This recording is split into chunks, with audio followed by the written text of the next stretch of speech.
Hi, Kim. Hey, Karen. Thank you so much for being here today. It's such a pleasure. Thank you for having me. My pleasure.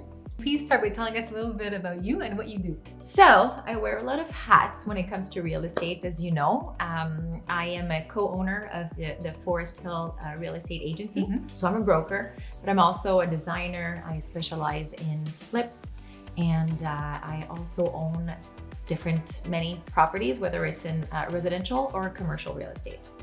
Do you feel like there's a difference in the design world in Montreal than the rest of Canada? And if so, what are those differences? I think that the province of Quebec in itself is very different than the rest of Canada, aside from the language. I feel like the culture, its people, there's a warmth to it. And also we're very humble people. I feel like everybody's very easygoing here.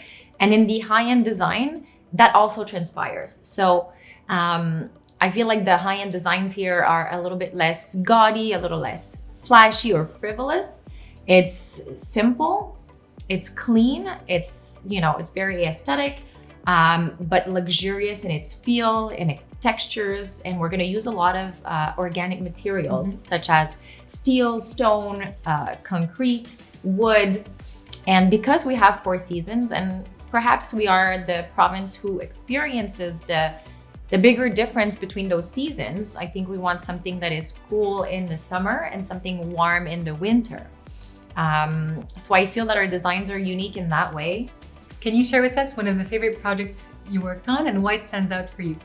Okay, so that one's hard because I've worked on a lot of projects, whether they're condo towers or individual homes or cottages. And the thing is with design is, as you know, once the public adopt a trend, it's usually no longer trendy for the designers, and we moved on to something else. So I can say that all the projects that I've done, although I love them, I'm over them, right? So I would say the one that really gets me excited right now is the one that I'm currently working on, launching in the spring. Which is? So we're launching a project in the Eastern Townships in Austin. It's called Sommet Galvin Heights. We have 7 parcels of land, anywhere from 70,000 to 150,000 square feet, nested in the forest, in the mountain. And we're doing properties starting at $3 million, excluding the price of land. And everything is going to be so beautiful, hand designed with an architectural firm that we work with. And it's just, whenever I see the designs that they came up with, it's just so classy and warm and nice without being in your face. It's very harmonious with the forest and nature. And I'm just obsessed with this trend of doing things that are more in tune with the environment. And we're really getting that out of that project. So that's the one that I'm most excited about. We can't wait to see that. Right? I think you might be part of it, so. What advice would you give to young entrepreneurs starting out their career? So a career in design is difficult. It's difficult to, make your place, and a little bit like real estate. You're an entrepreneur, so you will get out what you put in. Often when we speak to young entrepreneurs, we tell them have one idea, one line, and stick to that line and do whatever it takes for that line. My strategy was different. My strategy was, you love real estate, you love design, use all your forces so that when one sector is not working as well, at least you have other options to tap into. And also I never have a routine, which I really love. So I went into real estate, but I didn't really like the regular real estate. So I went into new construction, which allowed me to bring in my design skills. Because we do plans with the clients, we pick their finishings and all that stuff, but you still do real estate. There's still a selling aspect to it. So I offer, let's say, to my client that if they have a property on the market for a while, I'll be like, how much are you willing to discount it? And if they say 50,000 or 100,000, I'll say, listen, I'll use half of that, renovate it, and sell it for what was your original asking price. So you'll only lose a smaller portion. And I do it key in hand, and I'm just like, don't worry about anything. Give me your credit card, close your eyes, I'll take care of the rest. But I think you have to capitalize on every opportunity, every door that opens, you have to kick it in. And being an entrepreneur is about that life. If you want to work 9 to 7 in an office, then this is not for you, But if you have guts, if you know how to kick in a door, if you can see a small opportunity and make something big out of it, then, you know, you're on the right path. You just have to put the energy and time required to get to where you want. And it doesn't happen overnight. And also that's one of the things that a lot of people are like, oh yeah, I want to do this job because I'll make a lot of money, or it's, you know, they seem like they have it all. Yeah, it took a long time before we had it all, you know? 100%. A lot of hard work. Yeah. Why do you like working with Italbec? So it wasn't even part of the question. No, it wasn't. I asked you to ask You me did. because honestly, it's something Full disclosure. full disclosure, it's something that's so important to me. So I met Olympia years ago, and I thought it was so cool that she was a woman in construction, in charge, running her business. Honestly, huge loyalty with her clients, leading with kindness, you know, and that's something that's so important to me because I do a lot of charity work. And when I met Olympia, she went in and encouraged me right away, and I encouraged her as well. And I think we really connected on the giving back to society, empowering women in construction. You know, the world has changed. It wasn't that easy when I started 15 years ago. I had a lot of criticism, sexism. We don't really feel that anymore. Now it's, you know, it's pretty easygoing, but you know, knowing what she's been through and what I've been through, I really felt a connection with her. So I came here and then I met the team and I fell in love with the team, and I was like, okay, so aside from having amazing stones and tiles and products, the service has always blown me away. We've worked on many projects, whether it's new construction or personal individual projects.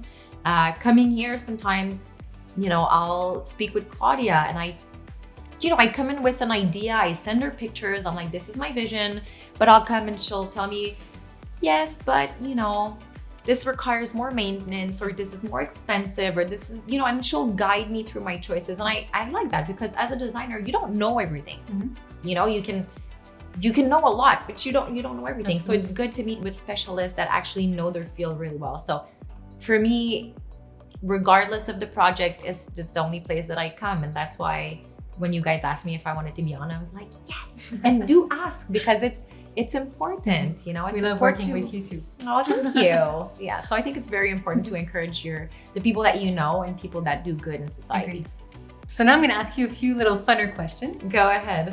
What's your favorite type of stone? Is it marble, granite, quartz? All right, so high-end properties, I go for Decton because it's more durable. It's also heat resistant. I iron clothes on my quartz countertop once.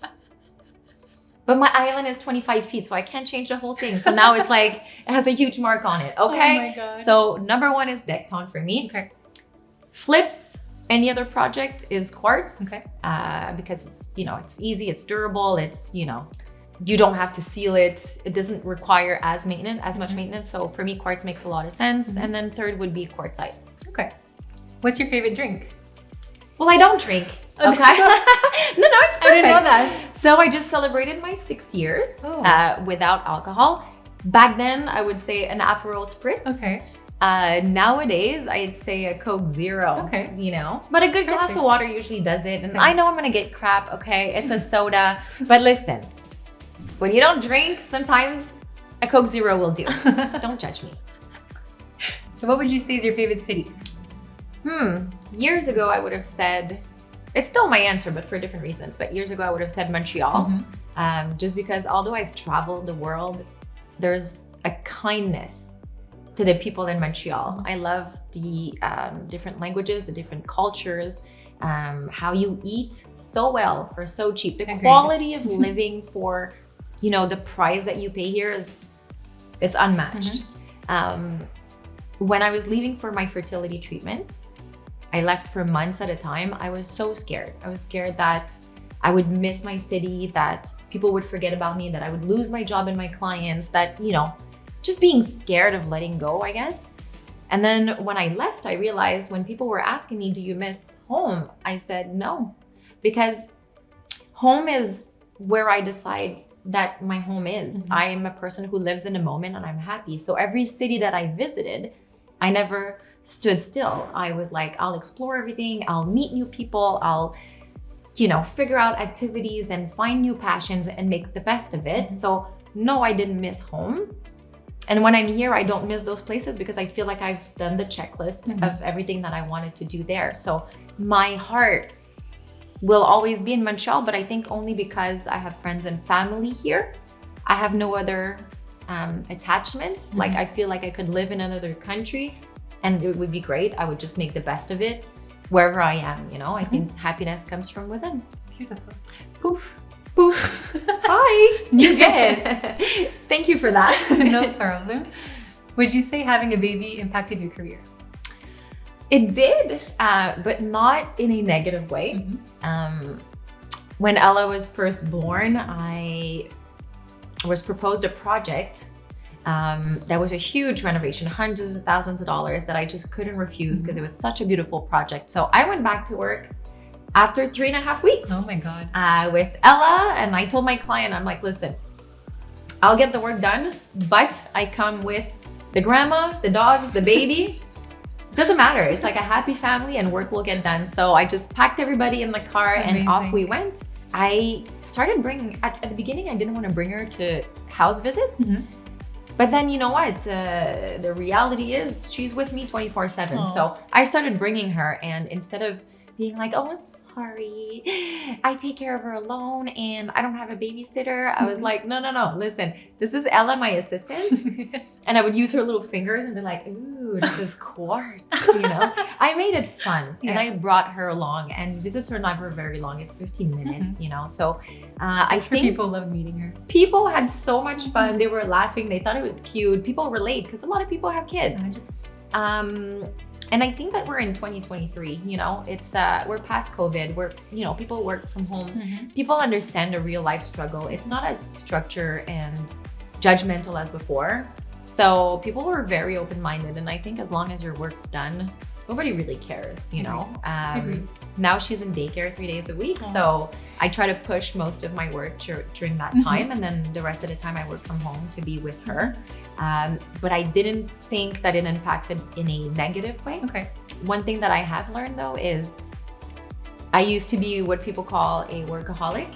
So I would work nights and weekends. I could answer email at 4 in the morning if I had to. I was a machine. Wow.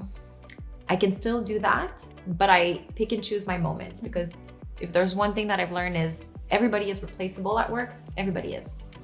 I'd love to say that I'm not, but I am. But the only place that I'm not replaceable is as a mother. Ella has one mom and it's me. So at the end of the day, it's more important for me the time that I spend with her. So now I don't have a problem not answering the phone between the time that I pick her up at daycare at 5:30 until she goes to bed at 8. Nobody's gonna die.